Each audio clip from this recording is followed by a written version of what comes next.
Selamat siang, sejawat sekalian. Terima kasih kepada Rumah Sakit SMEC yang bisa hadir pada siang hari untuk menjelaskan. Matur nuwun pada sejawat sekalian yang sempat hadir di KIBI dan dipergunakan untuk KTP untuk pemeriksaan visus.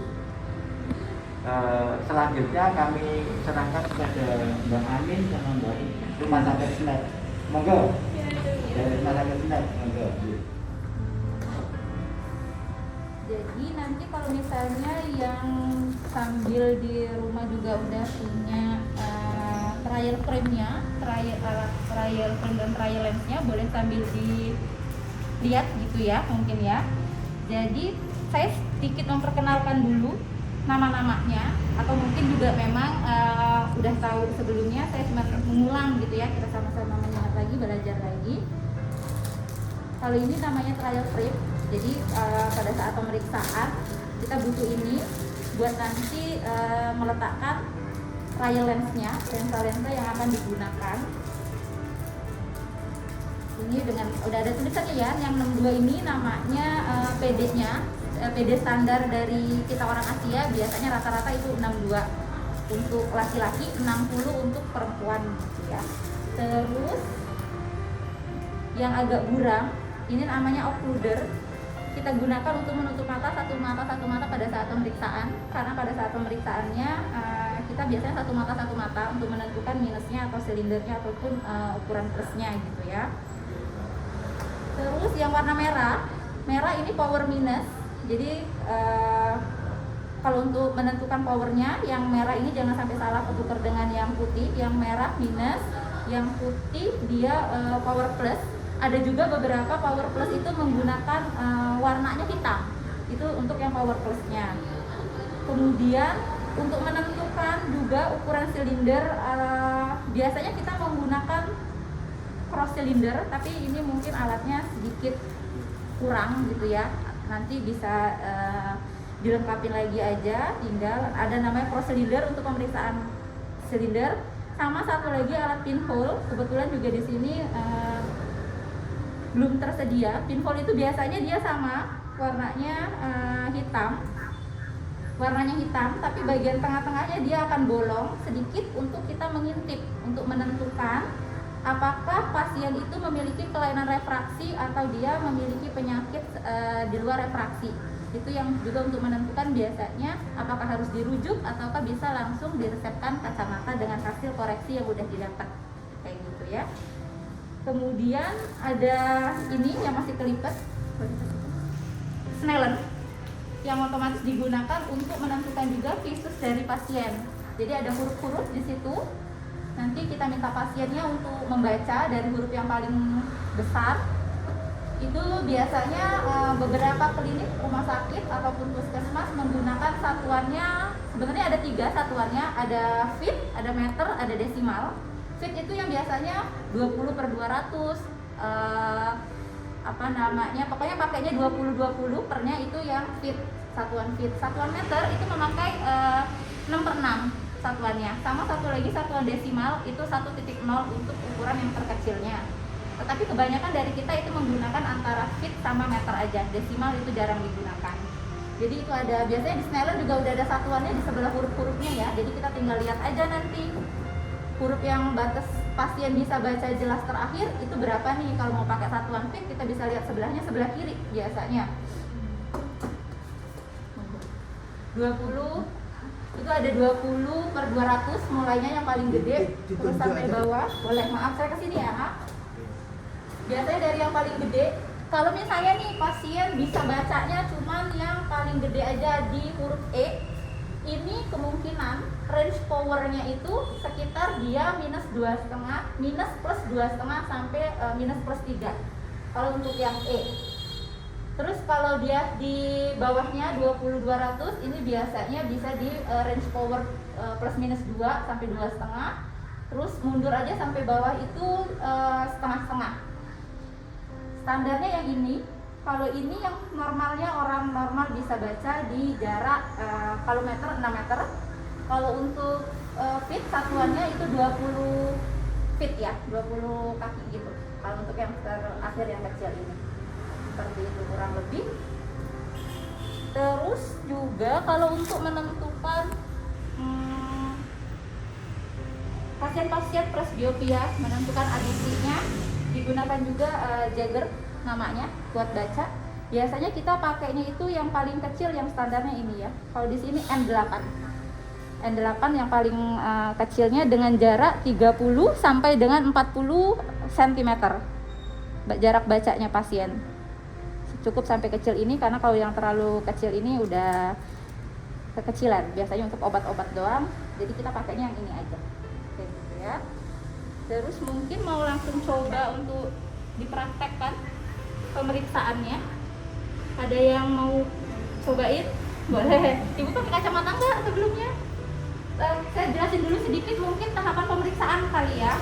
Jadi tahapan pemeriksaan biasanya seperti biasa, kalau pasien datang pasti kita akan tanyakan keluhan gitu kan, keluhannya apa, yang dirasain pasien apa. Kalau misalnya pasiennya cuma bilang burem ngelihat jauh atau burem pada saat baca, kita pasti udah tahu kan kemungkinan pasiennya ini cuma antara ada ukuran jauh minus atau plus, atau misalnya deket ya bacanya. Cuma kalau udah keluhannya lebih dari itu ya teman-teman dokter semua yang lebih paham lah ya. Jadi kalau tahapan pemeriksaannya saya tulis sedikit ya.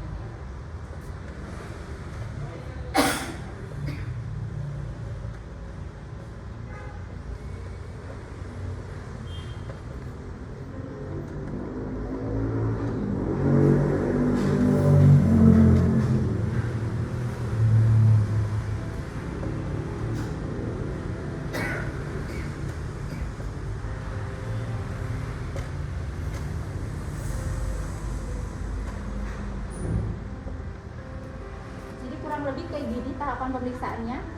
Otomatis kita tanya dulu keluhan mata pasien apa, kemudian visus tanpa koreksinya. Jadi kita minta pasien, biasanya kita minta dulu tutup matanya sebelah-sebelah. Kita gunain yang tadi saya bilang occluder. Jadi pasiennya diminta untuk pakai trial lens. Trial lens ini dipakai.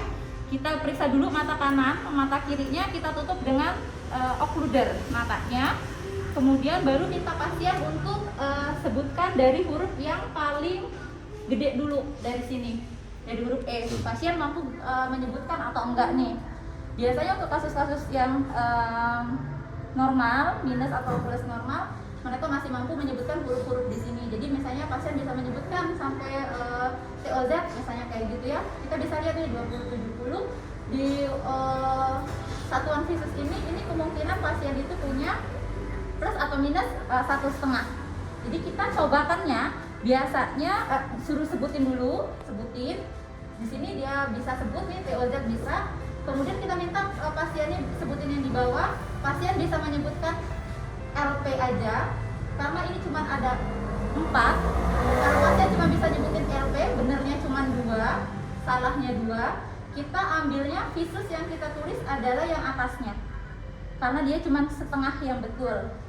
Tapi kalau misalnya 5 nih tulisannya, pasien bisa sebutinnya PEC, salahnya 2. Kita boleh ambil visus yang ini dengan memberikan keterangan nanti votif seperti itu.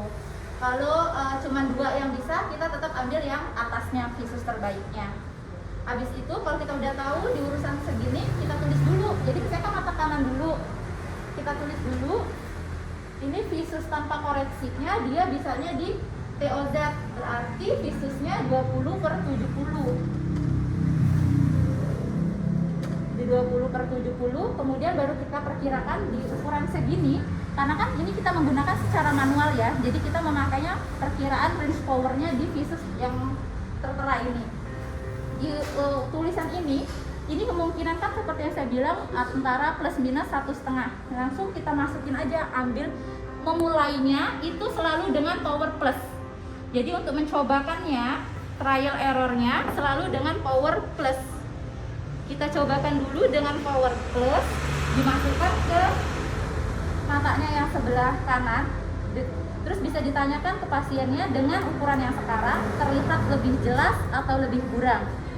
Kalau pasien bilang lebih jelas, kita bisa lanjutkan dengan minta pasien untuk menyebutkan huruf-huruf yang di bawahnya dari visus yang awal tadi. Jadi kalau sebelum 20-70 kita langsung minta sebutin yang 20-50. Jadi misalnya di sini pasien bisa nyebutin dengan lancar, terus dilanjutkan sampai mana pasien bisa menyebut dengan lancar.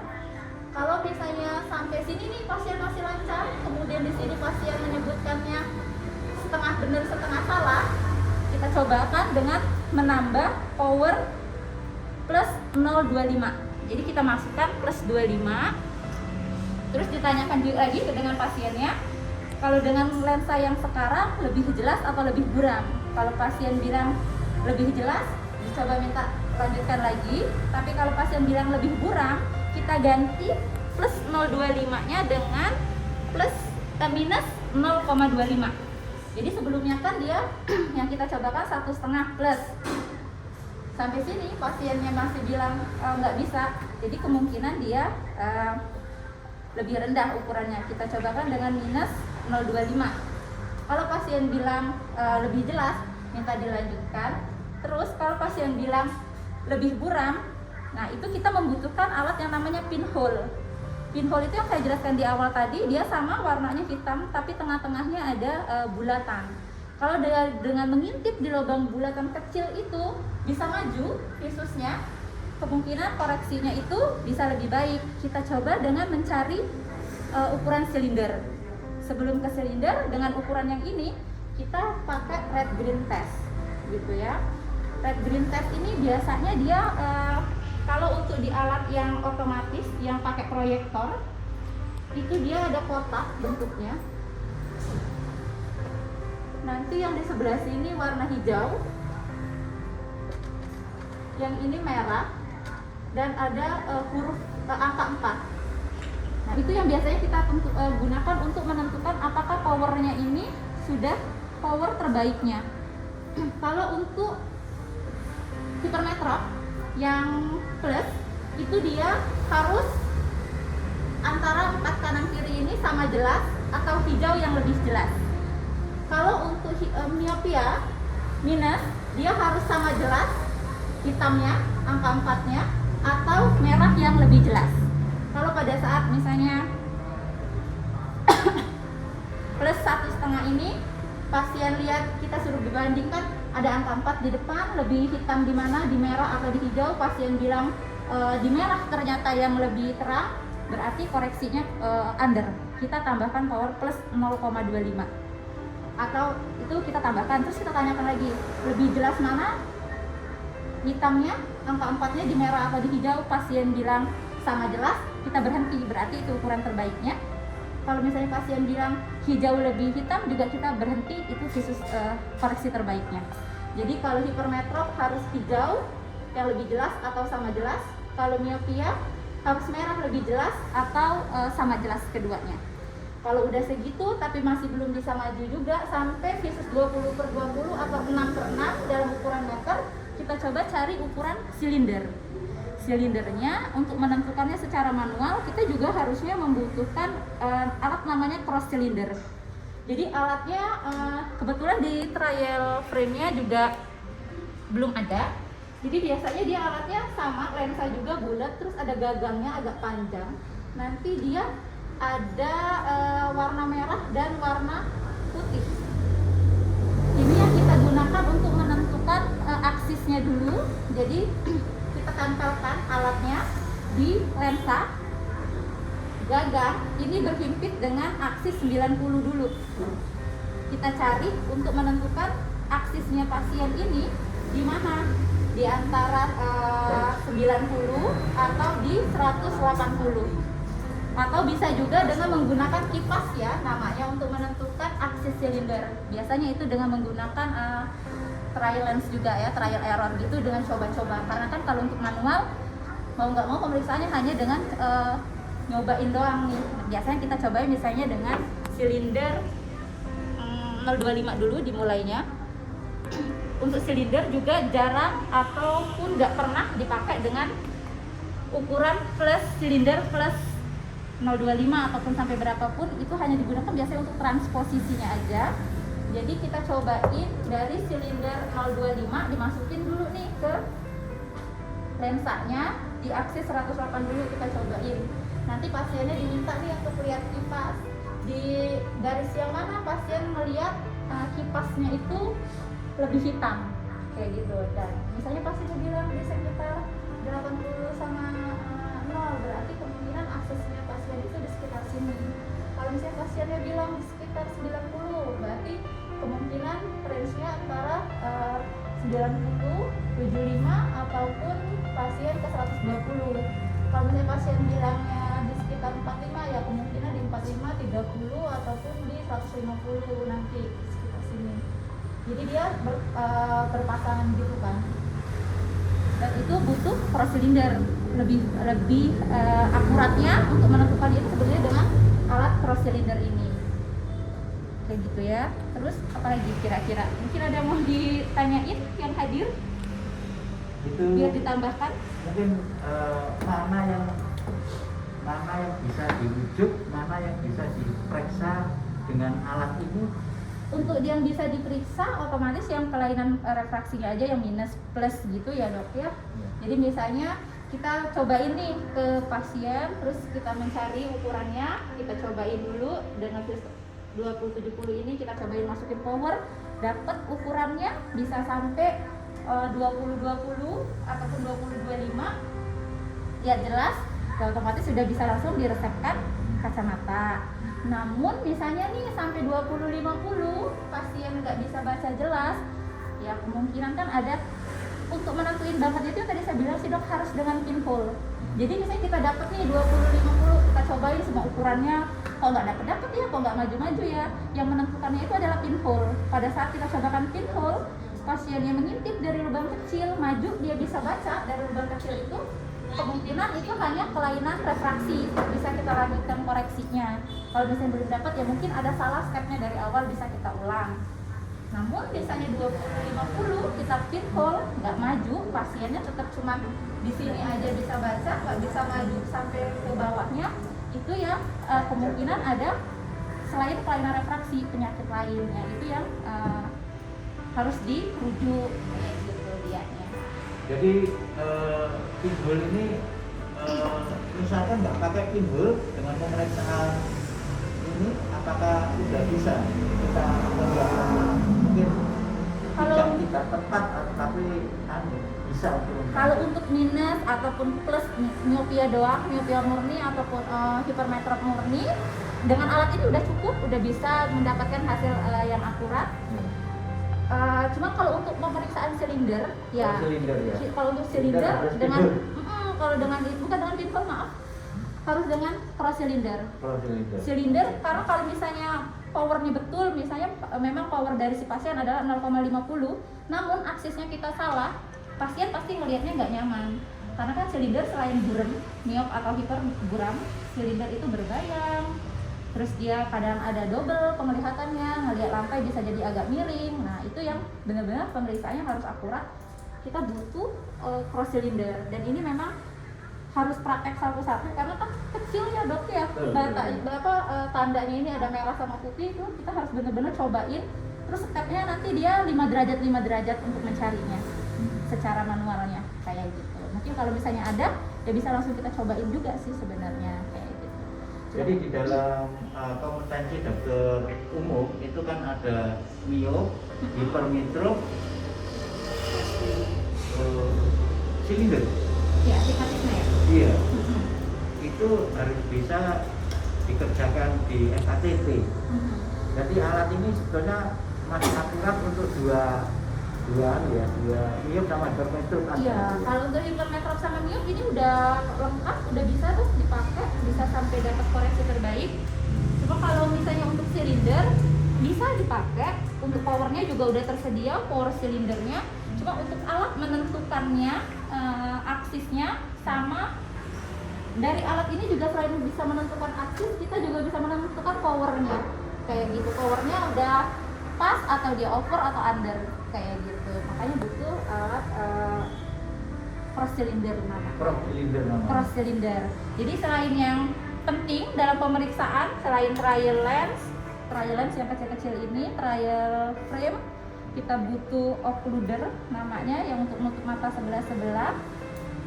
Kita butuh banget pinhole untuk menentukan apakah koreksinya kita udah maksimal atau belum. Sama kita butuh cross cylinder ini untuk menentukan power astigmatnya kayak gitu. Terus untuk menuliskan Kalau resep, menulis ya, misalkan main setengah itu boleh. Biasanya kalau kita di klinik ya dok ya, itu langsung kita tuliskan aja. Jadi misalnya pasien koreksinya ini saya contohkan dulu yang minus aja misalnya kayak gitu ya. Jadi pasien misalnya dengan minus 2 sampai berapa, dengan minus 2 ini pasiennya bisa baca jelas. Jadi kalau memang dengan 2 dia bisa baca sampai yang terbaik, berarti kita mau pakainya satuannya 20-20. Saya pakainya yang fit ya, 20-20. Ini batas normal, orang normal bisa baca tanpa koreksi. Kemudian yang kirinya misalnya dia punya 150, tapi juga dia bisa sampai 20-20. Ini resepnya seperti ini. Jadi ini misalnya orang yang pasien usianya masih di bawah 40, biasanya cuma punya ukuran jauh aja. Kalau untuk pasien-pasien yang mulai memasuki usia presbiopia nih, usia 40, biasanya kan udah punya adisi nih, penambahan power baca. Jadi misalnya kita contohkan pasien dengan usia 45 ya, 45 tahun. Biasanya di usia 45 tahun pasien itu udah punya penambahan power plusnya itu plus 1,5 kurang lebih kayak gitu. Kita bisa tuliskan juga ADD-nya. Langsung gitu aja. Ini kalau yang myopia. Kalau yang hipermetrop kita cuma tinggal ubah tandanya aja, diganti plus gitu ya. Terus kalau yang pasien astigmatisme, jadi misalnya dia punya minusnya 2, silindernya 0,50, aksisnya jangan lupa ditulis. Jadi misalnya dengan ini aksis pasien itu 90 derajat, bisa bacanya sampai dengan 20-20. Kemudian misalnya yang kirinya minusnya 150, silindernya 1, aksisnya juga di sekitar 90, itu bisa pakai 85 ataupun sampai 80. Itu juga di visus akhirnya 20-20. Ini udah penulisan lengkapnya dok. Jadi ini resep lengkap jauhnya. Terus untuk pasien yang ada ukuran adisinya, penambahan power bacanya, itu sama, kita tinggal tuliskan juga ADD-nya. Jadi kalau usianya sama, misalnya 45 gitu ya, jadi kemungkinan sekitar plus 150. Ini udah lengkap sih dok. Jadi misalnya dibawa ke optik, orang optiknya pasti udah paham, gitu, karena udah lengkap. Jadi kalau untuk ukuran silinder, aksesnya jangan lupa ditulis. Karena kalau misalnya aksesnya lupa ditulis, ya lensanya yang diorder nggak bisa diproses. Karena butuh aksesnya ini untuk bikin bayangan yang berbayang ataupun yang double jadi satu lagi. Ya. Kurang lebih seperti itu dok. Ada lagi? Mungkin ada teman-teman dokter yang mau ditanyakan lagi. Nanti habis ini mungkin bisa praktek kali ya dok ya? Langsung praktek pemeriksaan. Ya, langsung praktek kemudian ditulis sekalian resepnya. Boleh, nanti boleh seperti itu. Sejauh ini segini cukup ya, kita coba ya. Kita coba ya. Kamu jadi praktek nih. Boleh. Yang mudah ya. Sebelah jaraknya ini segini. Dari sini mungkin ya dok ya? Iya. Jaraknya ya. Kita lebih nyaman kalau duduk sih dok. Potongnya Pak. Mbak Ayu mau pakai kacamata atau belum pernah pakai kacamata? Jadi bisa tanyain juga ke dok, ini boleh dipakai? Boleh. Maaf ya dok ya.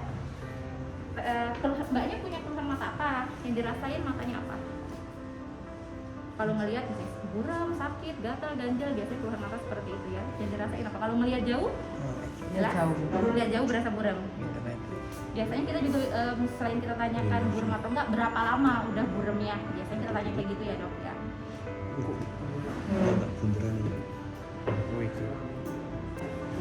Bawahnya lagi.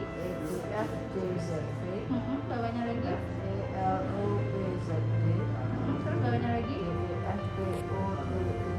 Yang bawahnya lagi yang 9 yang paling kecil bisa nggak? Nggak memang. Kita coba ya. Jadi kalau misalnya pasien bisa baca pun sampai visus terbaik 20-20, kita boleh pastiin apakah itu pasiennya memang daya kemampuan akomodasinya itu yang lebih kuat atau enggak. Karena beberapa kasus, apalagi kalau anak-anak atau remaja, dia bisa nih baca sampai yang kecil-kecil banget, tapi sebenarnya itu matanya kerjanya terlalu keras. Jadi kita bisa betul. Jadi kita bisa cobakan dengan dimulai dari plus 0,50.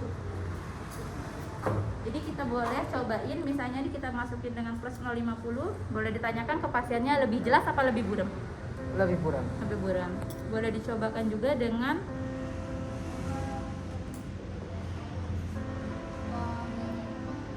minus 0,50 ya. Lebih jelas atau lebih buram? Baris yang terakhir yang 9 ya, yang nomor 9. Jelas. Lebih jelas. Lebih nyaman mana? Ini yang Enak pertama. yang itu tadi. Ini yang pertama atau ini yang kedua? Jelasnya ini. Ini lebih jelas. Lebih jelas melihatnya dengan ini ya. Jadi meskipun pasien itu bisa baca sampai yang terkecil, tapi kita boleh cobakan ya dok ya, dengan memberikan plus, dimulai dari plus setengah. Kalau dengan plus setengah pasien bilang lebih buram, cobakan dengan minus setengah. Kalau pasien bilang lebih jelas, coba disuruh baca lagi. Coba mbaknya tolong baca lagi. LEFPDECT. Lebih jelas ini ya. Terus bisa juga dengan kita mau tahu nih ukurannya ini udah bener segini, apa dia over atau under.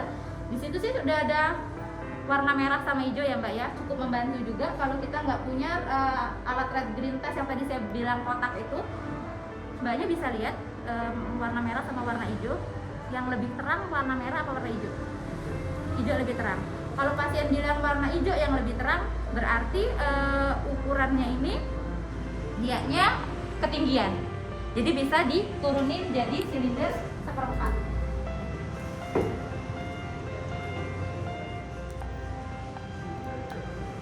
Kalau dengan sekarang lebih terang warna merah apa warna hijau? Apa sama? Sama. Ini sama, warna merah sama warna hijau udah sama ya. Kalau pasien udah bilang sama jelasnya atau pasien memilih warna merah lebih jelas, kita udah bisa langsung pindah ke pemeriksaan yang sebelahnya, mata pasien yang sebelah kiri. Maaf. Mata kirinya saya tutup ya. Mata kanannya saya tutup. Sekarang saya periksa mata kiri ya. Sama seperti tadi, baris yang paling atas, mbaknya bisa sebutin nggak ada huruf apa aja? E F P T U Z L P E D P E J F G E D F G Z P E E L O Z D D E F P O D E J. Bawahnya lagi yang 9? Sulit. Sulit ya. Coba bandingkan ya, lebih jelas mana? Ini yang pertama atau yang kedua? Dengan begini lebih jelas apa lebih buram? Lebih buram. Lebih buram. Kemudian kita ganti dengan yang sekarang, lebih jelas apa lebih buram? Jelas. Lebih jelas. Bisa disebutkan atau enggak yang 9? E L E F P E D. Jadi kalau misalnya pasien agak terbata-bata nyebutinnya, kemungkinan juga bisa jadi koreksinya kurang. Kita bisa coba bandingin dengan powernya kita tambah. Jadi ini minus 0,50, kita coba bandingkan dengan ditambah minus 0,25. Dimasukkan, kemudian bisa ditanyain ke pasiennya dengan sekarang lebih jelas apa lebih buram? Jelas. Lebih jelas. Bisa tolong disebutin lagi? L E F P D P J. Oke, lebih jelas ini ya. Kemudian melihat warnanya, warna merah sama warna hijau terlihat lebih jelas di mana? Sama jelasnya. Dengan ini sama jelasnya. Kalau udah pasien bilang sama jelas, kita bisa berhenti sampai di sini. Terus kita cobain dengan dua mata seperti ini. minta pasien untuk dibaca sampai baris terakhir pasien bisa sebutkan. Bisa tolong disebutin lagi Mbak, baris terakhir tadi? RDP, LT, JRU. Coba diulang lagi. PTU. Oke, lihatnya ya. Kalau udah kayak gini buat maskiinnya bisa perhalus power, kita coba dengan ditambahkan plus minus 1/4. Mbaknya tetap perhatiin baris yang kedua dari bawah ya. Mbak bandingin lebih jelas mana. Ini yang pertama yang lagi dipakai, yang pertama atau ini yang kedua? Pertama. Yang pertama itu lebih jelas, lebih nyaman ini ya.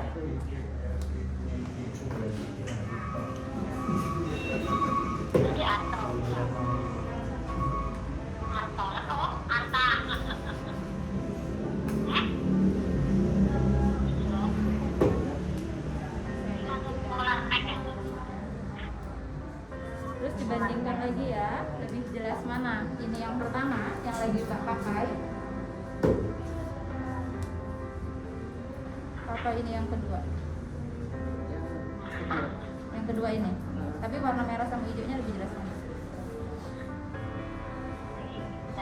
Sama. Lebih nyamannya sekarang nyaman mana? Ini yang kedua apa ini yang pertama? Yang kedua. Yang ini lebih nyaman. Ini lebih nyaman. Iya. Kalau pasien bilang lebih nyaman, ukurannya bisa langsung dimasukkan ya. Ini saya ganti. Bisa disebutkan lagi?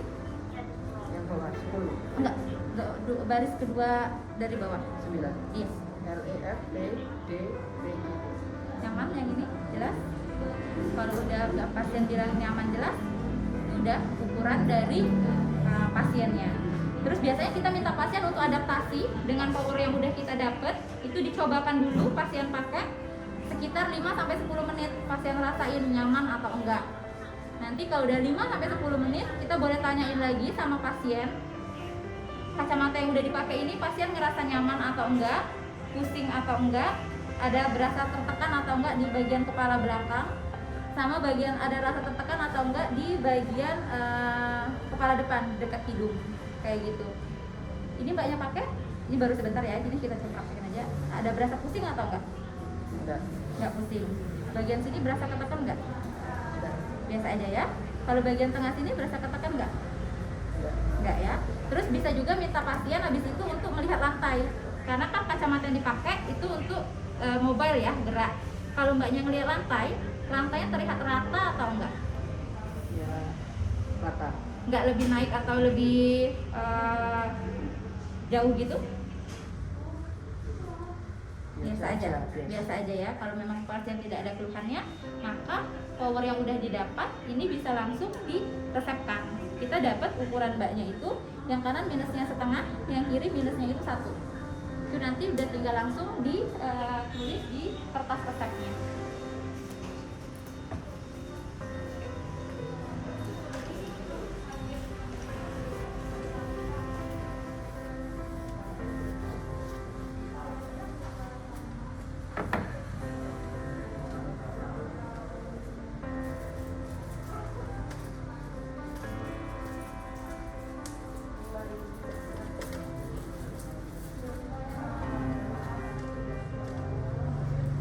Kemudian juga pada saat meresepkan kacamata kita butuh PD, namanya pupil distance, jarak antara mata kanan sama mata kirinya pasien ya. Kalau misalnya ada alat pupilometer itu jauh lebih baik, kita nanti bisa ukur gitu. Tapi misalnya di rumah sakit, di klinik atau di puskesmas nggak punya, kita bisa gunain penggaris. Jadi nanti pakai penggaris gitu, kita pakai senter. Senternya kita arahkan jangan langsung ke matanya pasien, tapi ke bagian dahi, tengah-tengah dahi. Kemudian minta pasien itu untuk melihat dahi kita. Jadi senternya, arah cahayanya diarahkan ke bagian dahi pasien. Karena kalau langsung ke mata pasien silau ya, pasti akan menyipit otomatis. PD-nya juga nanti dia akan mengecil. Jadi kita arahkan cahayanya, karena kita cuma butuh pantulan dari cahaya senternya. Jadi senternya diarahkan ke dahi pasien, kemudian posisinya lurus. Jadi kalau pasien duduk, kita juga duduk, bahu kita sama bahu pasien itu sejajar. Terus kita senter dahinya, pasien minta untuk melihat dahi kita, kedua matanya. Jadi senternya kita pegangnya di sini, ini mistarnya dipegang, diarahkan, dilihat pantulan dari senter yang kita berikan ke mata pasien itu di mistar yang awal ya, yang 0 ya. Kemudian lihat nanti sampai pantulan mata yang sebelah kirinya berapa, bisa dilihat di situ. Jadi misalnya dari pantulannya itu kelihatan 60, 62, 61, itu nanti yang kita tulis PD pasiennya. Jadi ini saya belum ukur ya pembaknya ya, nanti kita coba. Jadi ini perkiraan aja, kemungkinan misalnya PD-nya 60. Satuannya selalu dengan milimeter karena kita pakai penggaris ya. Kalau udah seperti ini udah bisa langsung diresepin untuk pasiennya. Oke. Ada lagi? Mungkin ada yang mau ditanyakan kalau ada agak bingung atau kurang jelas penjelasannya. Pasien yang punya kelainan mata astigmatisme silinder, dia butuh aksis. Yang seperti saya jelaskan di awal tadi, mencari aksisnya bisa pakai kipas atau lebih akuratnya itu dengan cross cylinder. Karena kalau misalnya kita meresepkan ukuran astigmatisme tanpa aksis, dari optik itu tidak bisa juga dibuatkan kacamatanya. Kemudian juga mungkin dari sistem pada saat input data untuk legalisasi juga nggak akan mau ya, kayak gitu. Karena kalau misalnya aksisnya nggak ada, ya pasien melihatnya tidak bisa terkoreksi maksimal, masih bisa melihat berbayang atau dia ada dua tulisannya atau garis itu harusnya lurus, pasien bisa melihatnya agak lebih naik atau bergelombang kayak gitu. Itu untuk kelainan yang astigmatisme. Tapi kalau untuk minus ataupun plus hipermetrop dia nggak butuh aksis, jadi cuma benar-benar powernya aja. Seperti itu. Ada lagi? Sampai sini? Ada cukup atau masih ada kira-kira yang bingung penjelasan saya? Sudah bingung. Aku bisa dengan bisa. Kak, boleh? Saya ini mohon maaf tadi kan terlambat.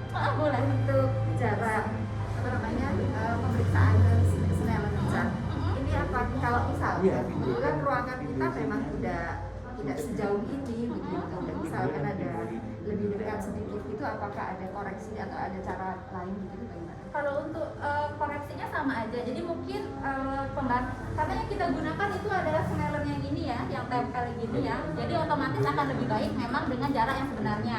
Jadi jarak sini minimal atau lebih jauh lagi sedikit. Berbeda dengan yang pakai layar proyektor yang udah bisa disetting dari alatnya gitu ya. Kalau memang ruangannya agak lebih sempit, mungkin kita bisa ngambil nggak standar di 20-20 tapi benar-benar yang kecilnya ini. Kan kita kan normalnya kan kalau di jarak yang sebenarnya itu adalah pakainya yang di 20-20. Saya pun tadi karena jaraknya ini lebih dekat, saya ambilnya di sini.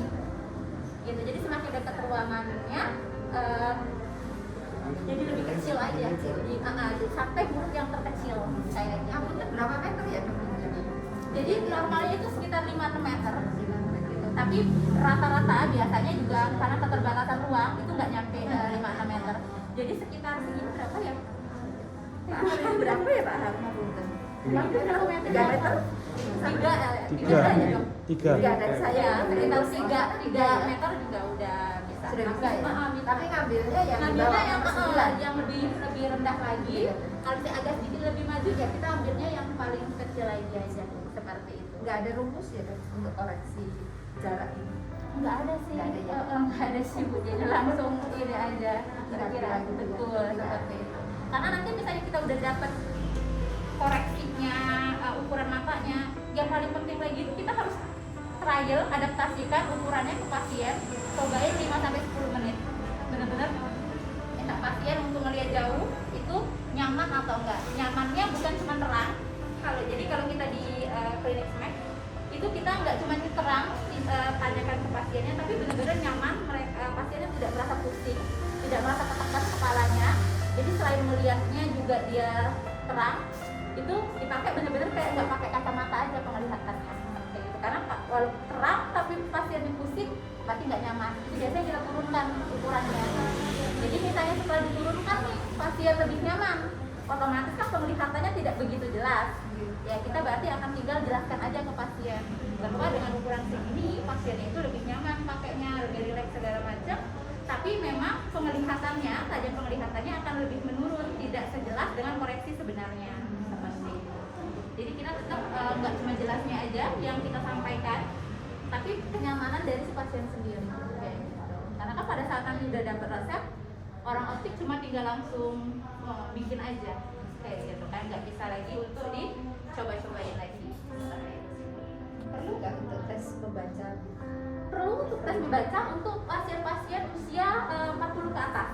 Jadi pada saat anamnesa awal kita tanyakan juga usia pasien berapa gitu. Kalau pasien udah bilang 39, itu juga udah bisa langsung kita cobakan mencari adisi penambahan power bacanya. Mulainya selalu dari +1.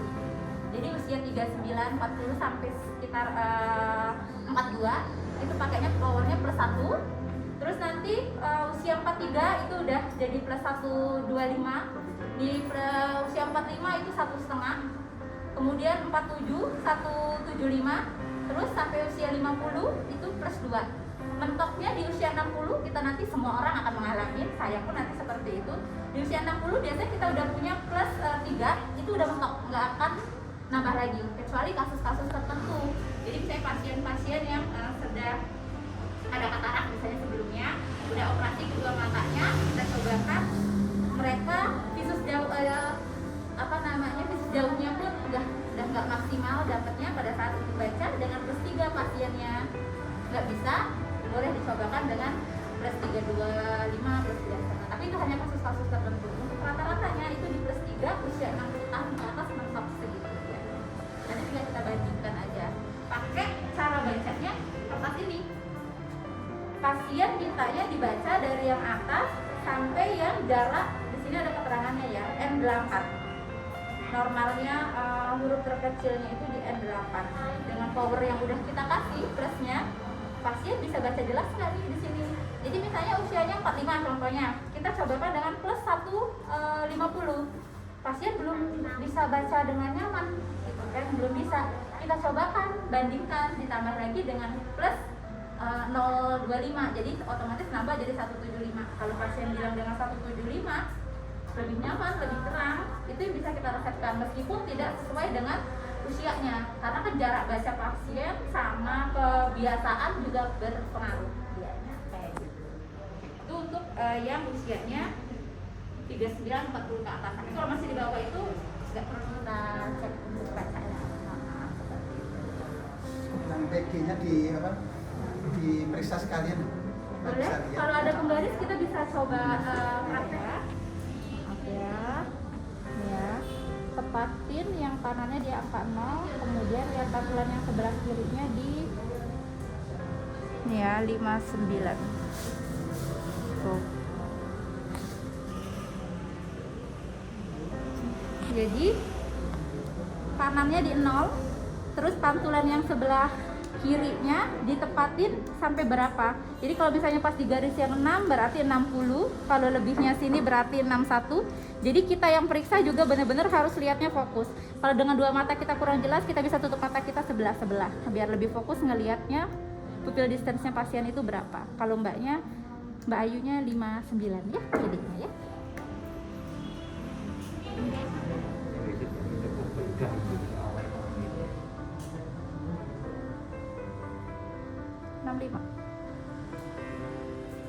Masnya 65 PD. Normal. Enggak ada normal atau enggak sih kan, kalau untuk PD memang setiap orang berbeda-beda.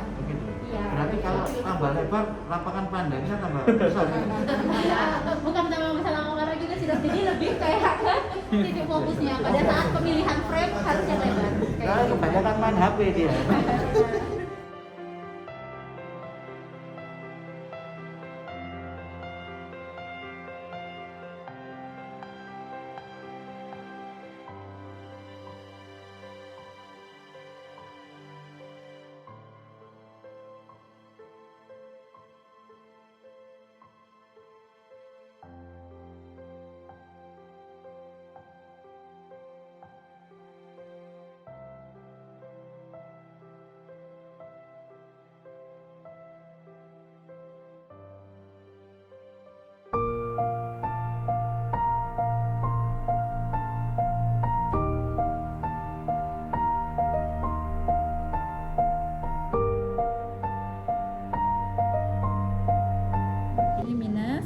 Plus.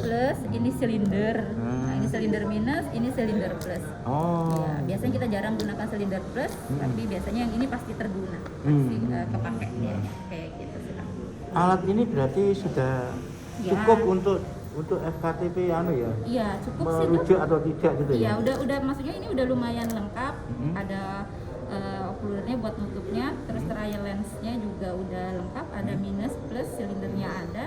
Cuman kalau bisa ya itu tadi sih dok disediakan ya? pinhole-nya juga Betul, ada betul. kayak gitu dia. Itu satu apa semua? Satu aja dia dok. Butuhnya itu itu aja? maksudnya setiap trial lens gini harus ada pinhole satu. Satu aja? Iya, itu lubangnya terlalu banyak ya. Iya. Nah, itu tadi biasanya beberapa sih menggunakan ini tuh untuk terapi. Jadi misalnya kayak yang ambliop kayak gitu, makanya dilatih menggunakan kacamata pinhole ini.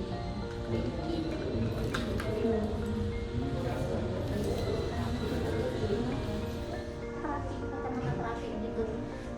Kayak yang satu ambliopia yang matanya bukan bulik, ambliopia mata malah. Jadi udah dengan power seberapa pun khususnya udah nggak bisa maju meskipun dia minusnya nih. Kalau kita di klinik itu ada autorac yang bisa kebaca secara komputerisasi, misalnya didapat di situ udah minusnya tinggi di atas 8, kita sudah coba koreksi tapi nggak maju, biasanya dicobakan dengan kacamata terapi untuk melatih matanya biar ada kerjanya gitu ya, nggak yang mentok di segitu aja. Jadi setidaknya pada saat konsul ada kemajuan khususnya bisa maju seperti itu. Berapa? Ini sih biasanya dokter yang lebih paham. Jadi dilihat dulu kondisi dari matanya. Lihatnya apa namanya? Harus berapa lama pakainya, terus dalam sehari itu menggunakan berapa lama, biasanya dikonsultasikan dan dikasih dulu kondisi mata dari si pasien. Kalau astigmatis bisa nggak ya? Ini nggak bisa, astigmatisme nggak bisa. Jadi kan kayak kelainan refraksi itu kan miopia, hipermetropes, astigmatisme kelainan kan ya dok ya. Dia tidak bisa disembuhkan. Jadi solusinya cuma dengan alat bantu kacamata atau lensa kontak seperti itu. Atau misalnya untuk minus-minus tinggi kan sekarang bisa lasik, itu doang pilihannya. Tapi kalau misalnya karena ada beberapa banyak juga orang menyampaikan dengan kacamata terapi nanti minusnya bisa hilang atau ini hilang. Belum ada penelitian belum bisa sebenarnya ya. Kalau kita dari optometris itu belum ada penelitiannya yang memang menjelaskan dengan kacamata terapi itu minusnya bisa hilang. Itu enggak, belum ada.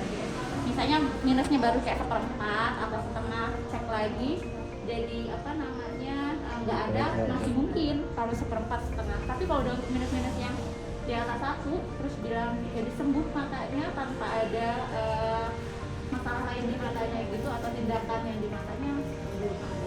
Itu yang pinhole kecil itu yang tadi saya bilang ada lubang kecil itu untuk menentukan dianya apakah si pasien itu benar-benar kelainan refraksi atau dia itu ada kelainan atau ada penyakit mata. Jadi kalau misalnya dia dengan dari lubang kecil itu bisa maju, visusnya bagus sampai bawah, berarti dia kelainan refraksi, bisa kita periksa di pertama, bisa langsung diperiksa kacamata. Iya. Tapi kalau misalnya dengan udah lubang dari sekecil itu pasiennya udah nggak bisa nih, nggak kelihatan, dia bilang nggak kelihatan huruf gitu, berarti kan nggak maju, nggak bisa baca nih ke huruf-huruf yang kecil selanjutnya. Berarti pasien itu kemungkinan besar ada penyakit mata.